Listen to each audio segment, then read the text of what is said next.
Revue Ménage.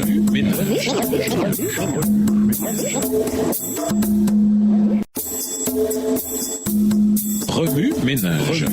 Bienvenue à notre émission Revue Ménage. Loi à leçon de mardi. Investiguer. Lisons Lévitique 23, les versets 26 à 32, Nombre 29, les versets 7 à 11, Hébreux 9, Daniel 7, les versets 9, 10, 21, 22, 26 et 27, Daniel 8, les versets 13 et 14, 1 Corinthiens 4, verset 9, 1 Corinthiens 6, verset 3, Apocalypse 14, verset 7 et Apocalypse, le chapitre 20. Lévitique 23, les versets 26 à 32. Lévitique 23, les versets 26 à 32. L'Éternel parla à Moïse et dit: Le 10e jour de ce 7e mois, ce sera le jour des expiations. Vous aurez une sainte convocation. Vous humilierez vos âmes et vous offrirez à l'Éternel des sacrifices consumés par le feu. Vous ne ferez aucun ouvrage ce jour-là, car c'est le jour des expiations, où doit être faite pour vous l'expiation devant l'Éternel votre Dieu. Toute personne qui ne s'humiliera pas ce jour-là sera retranchée de son peuple. Toute personne qui fera ce jour-là un ouvrage quelconque, je la détruirai du milieu de son peuple. Verset 31. Vous ne ferez aucun ouvrage, c'est une loi perpétuelle pour vos descendants dans tous les lieux où vous habiterez. Ce sera pour vous un sabbat, un jour de repos, et vous humilierez vos âmes dès le soir du 9e jour jusqu'au soir suivant. Vous célébrerez votre sabbat. Nombre 29, les versets 7 à 11. Le 10e jour de ce 7e mois, vous aurez une sainte convocation et vous humilierez vos âmes. Vous ne ferez aucun ouvrage. Vous offrirez en holocauste d'une agréable odeur à l'Éternel un jeune taureau, un bélier et 7 agneaux d'un an sans défaut. Vous y joindrez l'offrande de fleurs de farine pétrie à l'huile, 3 dixièmes pour le taureau, 2 dixièmes pour le bélier et 1 dixième pour chacun des 7 agneaux. Vous offrirez un bouc en sacrifice d'expiation, outre le sacrifice des expiations, l'holocauste perpétuel et l'offrande et les libations ordinaires. Hébreux le chapitre 9. La première alliance avait des ordonnances relatives au culte et le sanctuaire terrestre. Un tabernacle fut en effet construit. Dans la partie antérieure, appelée le lieu saint, était le chandelier, la table et les pains de proposition. Derrière le second voile se trouvait la partie du tabernacle appelée le Saint des Saints, confirmant l'autel d'or pour les parfums et l'arche de l'alliance entièrement recouverte d'or. Il y avait dans l'arche un vase d'or contenant la manne, la Vierge d'Aaron qui avait fleuri et les tables de l'alliance. Au-dessus de l'arche étaient les chérubins de la gloire couvrant de leur ombre le propitiatoire. Ce n'est pas le moment de parler en détail là-dessus. Verset 6. Or, ces choses étant ainsi disposées, les sacrificateurs qui font le service entrent en tout temps dans la première partie du tabernacle. Et dans la seconde, le souverain sacrificateur seul entre une fois par an, non sans y porter du sang qu'il offre pour lui-même et pour les péchés du peuple. Le Saint-Esprit montrait par là que le chemin du lieu très saint n'était pas encore ouvert, tant que le premier tabernacle subsistait. C'est une figure pour le temps actuel, où l'on présente des offrandes et des sacrifices qui ne peuvent rendre parfait sous le rapport de la conscience celui qui rend ce culte, et qui, avec les aliments, les boissons et les diverses ablutions, étaient des ordonnances charnelles imposées seulement jusqu'à une époque de réformation. Verset 11. Mais Christ est venu comme souverain sacrificateur des biens à venir. Il a traversé le tabernacle plus grand et plus parfait, qui n'est pas construit de main d'homme, c'est-à-dire qui n'est pas de cette création. Et il est entré une fois pour toutes dans le lieu très saint, non avec le sang des boucs et des veaux, mais avec son propre sang, ayant obtenu une rédemption éternelle. Car si le sang des taureaux et des boucs et la cendre d'une vache répandue sur ceux qui sont souillés sanctifie et procure la pureté de la chair, combien plus le sang de Christ qui, par un esprit éternel, s'est offert lui-même sans tache à Dieu, purifiera-t-il votre conscience des œuvres mortes afin que vous serviez le Dieu vivant. Et c'est pour cela qu'il est le médiateur d'une nouvelle alliance, afin que, la mort étant intervenue pour le rachat des transgressions commises sous la première alliance, ceux qui ont été appelés reçoivent l'héritage éternel qui leur a été promis. Verset 16. Car là où il y a un testament, il est nécessaire que la mort du testateur soit constatée. Un testament, en effet, n'est valable qu'en cas de mort, puisqu'il n'a aucune force tant que le testateur vit. Voilà pourquoi c'est avec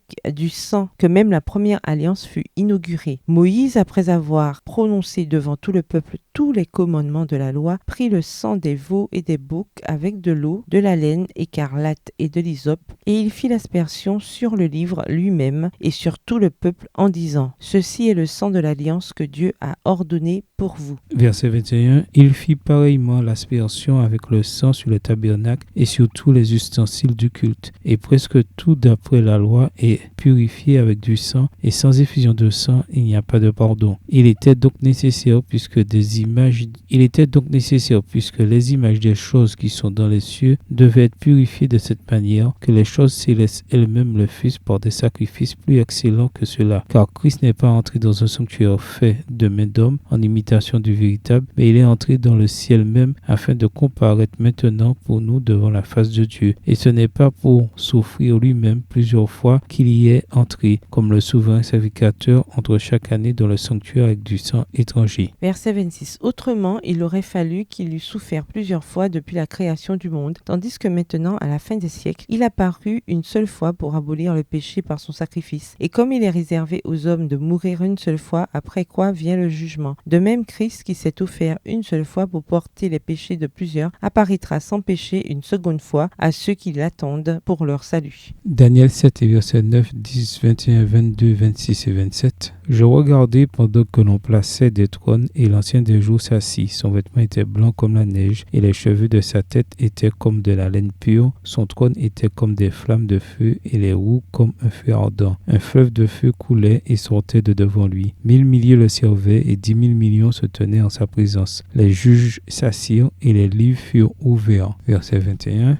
Je vis cette corne faire la guerre aux saints et l'emporter sur eux, jusqu'au moment où l'ancien des jours vint donner droit aux saints du Très-Haut, et le temps arriva où les saints furent en possession du royaume. Verset 26. Puis viendra le jugement, et on lui ôtera sa domination qui sera détruite et anéantie pour jamais. Le règne, la domination et la grandeur de tous les royaumes qui sont sous les cieux seront donnés au peuple des saints du Très-Haut. Son règne est un règne éternel, et tous les dominateurs le serviront et lui obéiront. Daniel 8, les versets 13 et 14. J'entendis parler un saint, et un autre saint dit à celui qui parlait, « Pendant combien de temps s'accomplira la vision sur le sacrifice perpétuel et sur le péché dévastateur? Jusqu'à quand le sanctuaire et l'armée seront-ils foulés? » Et il me dit, 2300 soirs et matins, puis le sanctuaire sera purifié. 1 Corinthiens 4, verset 9. Car Dieu, ce me semble, a fait de nous apôtres, les derniers des hommes, des condamnés à mort en quelque sorte, puisque nous avons été en spectacle au monde, aux anges et aux hommes. 1 Corinthiens 6, verset 3. Ne savez-vous pas que nous jugerons les anges et nous ne jugerions pas, à plus forte raison, les choses de cette vie? Apocalypse 14, verset 7. Il disait d'une voix forte, craignez Dieu et donnez-lui gloire, car l'heure de son jugement est venue, et adorez celui qui a fait le ciel et la terre et la mer et les sources d'eau. Apocalypse chapitre 20. Puis je vis descendre du ciel un ange qui avait la clé de l'abîme et une grande chaîne dans sa main. Il saisit le dragon, le serpent ancien qui est le diable et Satan, et il le lia pour 1000 ans. Il le jeta dans l'abîme, ferma et scella l'entrée au-dessus de lui, afin qu'il ne séduisît plus les nations, jusqu'à ce que les 1000 ans fussent accomplis. Après cela, il faut qu'il soit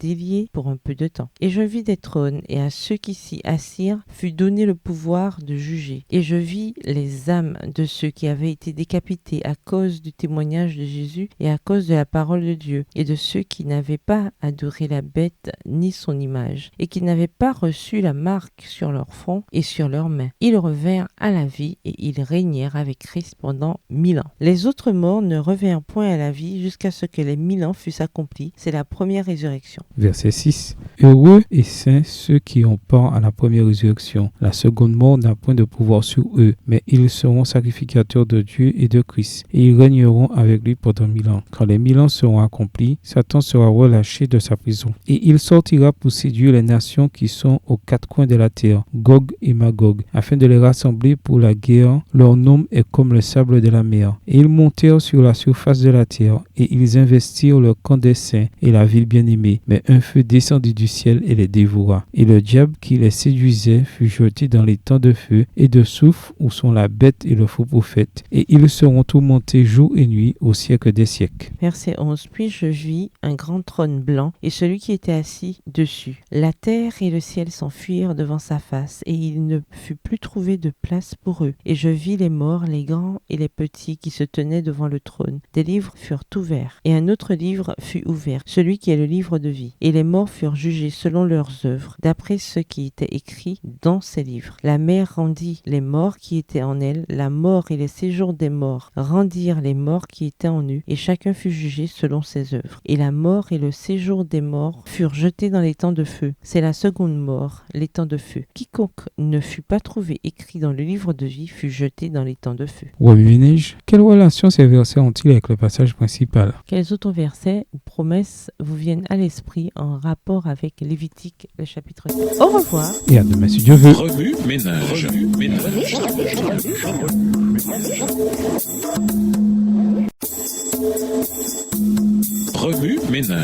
ménage.